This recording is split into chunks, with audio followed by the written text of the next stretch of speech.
Velkommen til SFU News. Vi er gået på gaden for at høre, hvad almindelige mennesker i Kerteminde tænker. Og om de tænker.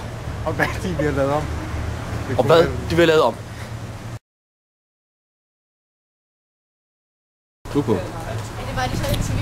Vi kommer fra SFU News. Vi er i dag til Kerteminde for at spørge den helt almindelige Kerteminder, hvad de tænker og mener om lokalsamfundet. Og hvad de vil have lavet om.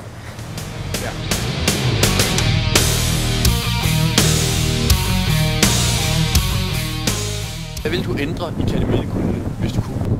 I hvert fald gøre sådan, at jeg kunne komme til tiden. Med busserne altså. Kan du præcisere det lidt mere? Ja. Flere og regelmæssige busser. Det synes jeg. Spændende.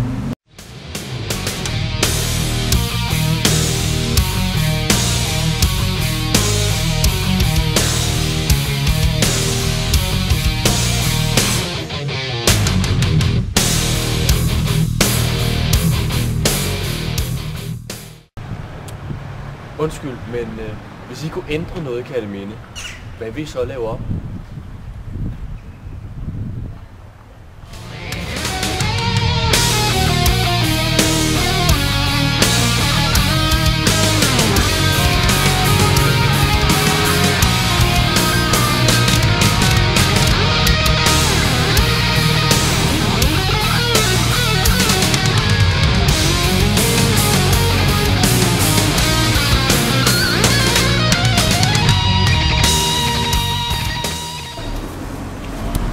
Vi fra SFU News kan til at crashe en skolefest.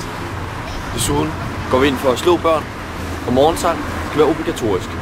Tilbage til studiet.